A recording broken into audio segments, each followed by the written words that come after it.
Hello students.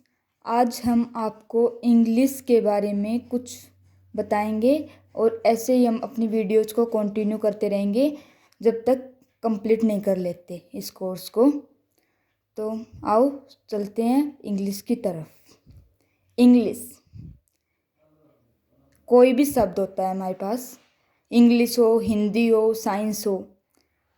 English और Hindi, English एक language है। इंग्लिश में 3 मेन पार्ट होते हैं: grammar, vocabulary, comprehension skills. Grammar, English को सीखने से पहले हमें सबसे पहले क्या सीखना होगा? प्रोनाउंसिएशन कैसे करते हैं, मीन्स वर्ड्स को कैसे बोलते हैं। जैसे ग्रामर है, ग्रामर को ये नहीं बोलेंगे grammar, grammar, it is grammar. Grammar भी 2 टाइप्स की होती है, एलिमेंट्री लेवल पे और एडवांस लेवल पे।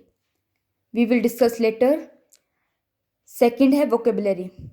वोकेबलरी में हमारा क्या होता है? स्पेलिंग टेस्ट होता है, इडियम्स होते हैं, फ्रेज होते हैं। कॉम्प्रीहेंशन स्किल्स, जो पेपर में कई बार PQRS के नाम से भी आता है। हमारे पास कोई भी पैराग्राफ दे रखा है, उसमें हमसे पूछ ले सेंटेंस रीअरेंजमेंट कैसे करेंगे, क्लोज टेस्ट होता है, रीडिंग कॉम्प्रीहेंशंस होती है, एक्सेट्रा। तो आइए आगे देखते हैं इंग्लिश। इंग्लिश एक लैंग्वेज है जिसका ओरिजिन कहाँ से हुआ है? लिंग्वा फ्रैंका, जिसका मतलब है विच मीन्स कॉमन लैंग्वेज। अब कॉमन वर्ड का क्या मतलब होता है? कॉमन, कॉमन हमारे पास 2 ऑब्जेक्ट्स हैं, 2 कुछ भी है हमारे पास, उनमें से सेम चीज़ होती है दोनों में, वो होती है कॉमन। जैसे मैंने एक इक्वेशन भी लिख रखी है, 2a + b = 2a + c। इन दोनों में 2a कॉमन है। वैसे ही इंग्लिश एक कॉमन लैंग्वेज है। अब कोई भी है, सिस्टम है, वो कोई भी ऑब्जेक्ट है, सिस्टम है, जो भी है, लैंग्वेज हो, कोई भी मशीन हो, वो किस पे वर्क करती है? सिस्टम्स पे वर्क करती है। अब इंग्लिश के मेन 3 सिस्टम्स हैं। नंबर 1 है फोनोलॉजी।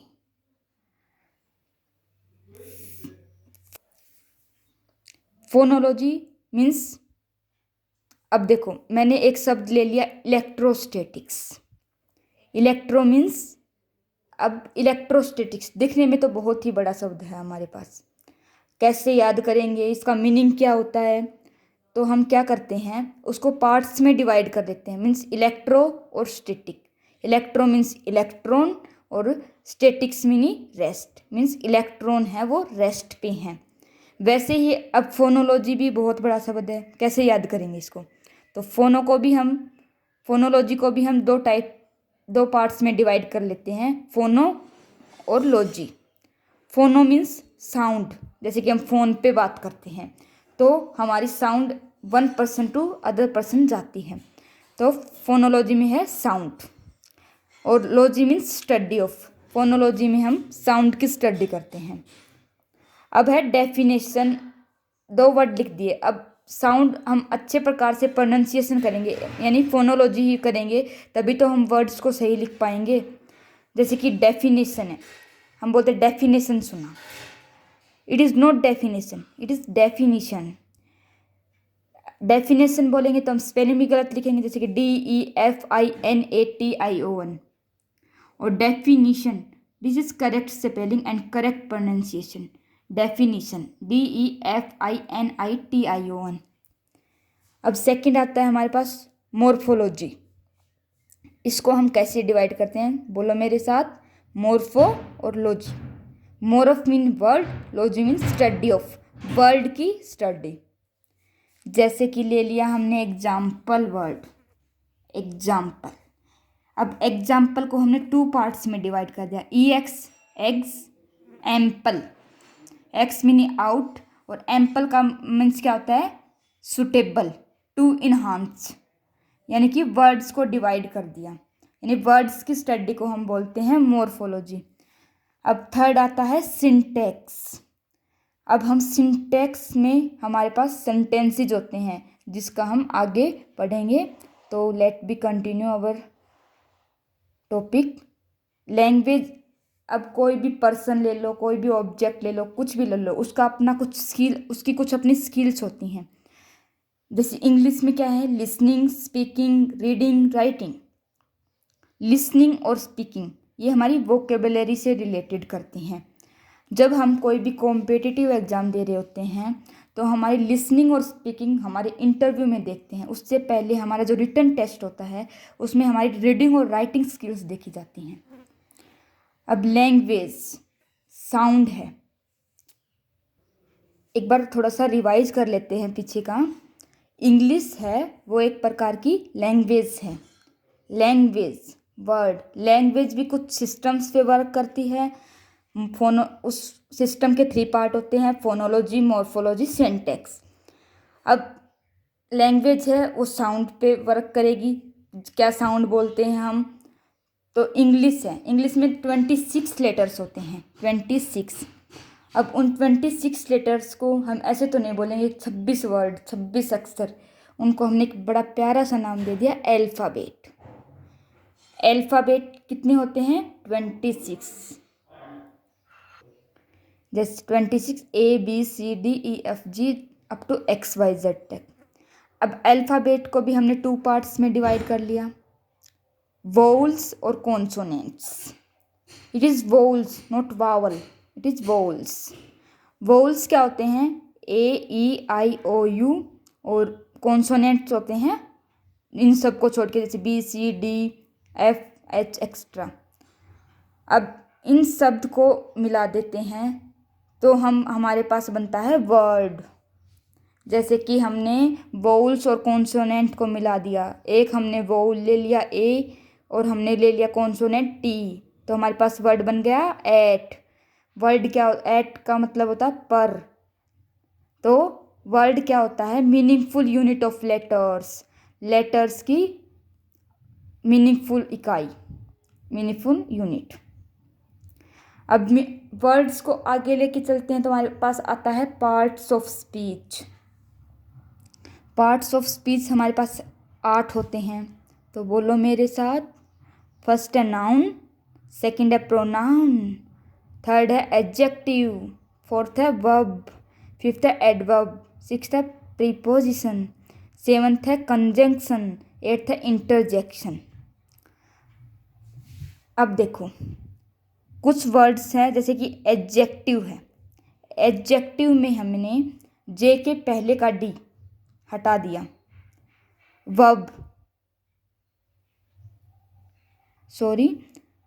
एडजेक्टिव है, इसमें हमने जे को रिमूव कर दिया, ऐसे नहीं बोला एडजेक्टिव, एडजेक्टिव। और एडवर्ब, इसमें हमने आर की साउंड क्यों नहीं ली।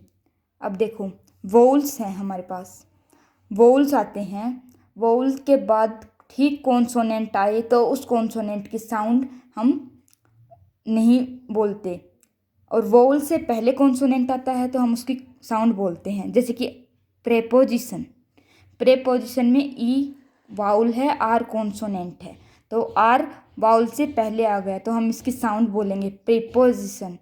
और वर्ब की नहीं बोलेंगे, वर्ब नहीं बोलेंगे, हम इसे वर्ब बोलेंगे। देखते हैं noun. Noun means naming word. Pronouns means replaces noun, means जो नाउन को रिप्लेस करे उसे प्रोनाउन बोलते हैं। एडजेक्टिव जो नाउन को क्वालिफाई करे। Verb action denoting word. अभी हम इसका इतना ही करेंगे, आगे की वीडियोज़ में हम इसको और डिटेल में स्टडी करेंगे पार्ट्स ऑफ स्पीच को। एडवर्ब क्या होता है, जो वर्ब को क्वालिफाई करे। प्रीपोजिशन यानी relating words. Conjunction connecting words. Interjection sudden feeling expression word. अब थोड़ा सा नाउन के बारे में देख लेते हैं। नाउन मीन्स नेमिंग वर्ड, जैसे कि कोई भी नाम है, किसी भी प्लेस का नाम है, एक्सेट्रा। प्रोनाउन मीन्स जो नाउन को क्वालिफाई करे, यानी नाउन को रिप्लेस करे, नाउन की जगह ले। अब एडजेक्टिव है जो नाउन को क्वालिफाई करे।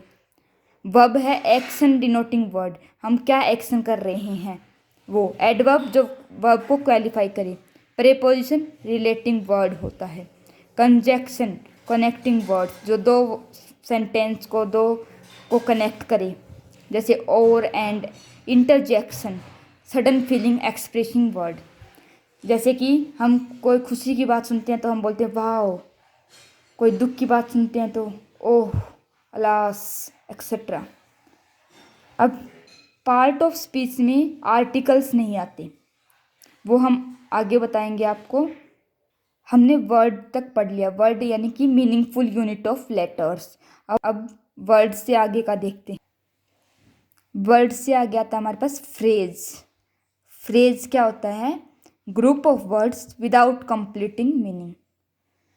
कोई भी वर्ड का ग्रुप है जिसका कोई मीनिंग ना हो, जैसे कि लिख रखा है मैंने सोहन एंड मोहन, सोहन और मोहन, इनका कोई मीनिंग नहीं है, तो ये क्या होंगे? फ्रेज हो गए। ही, वह, एक्सेट्रा। अब फ्रेज से आगे आता है सेंटेंस।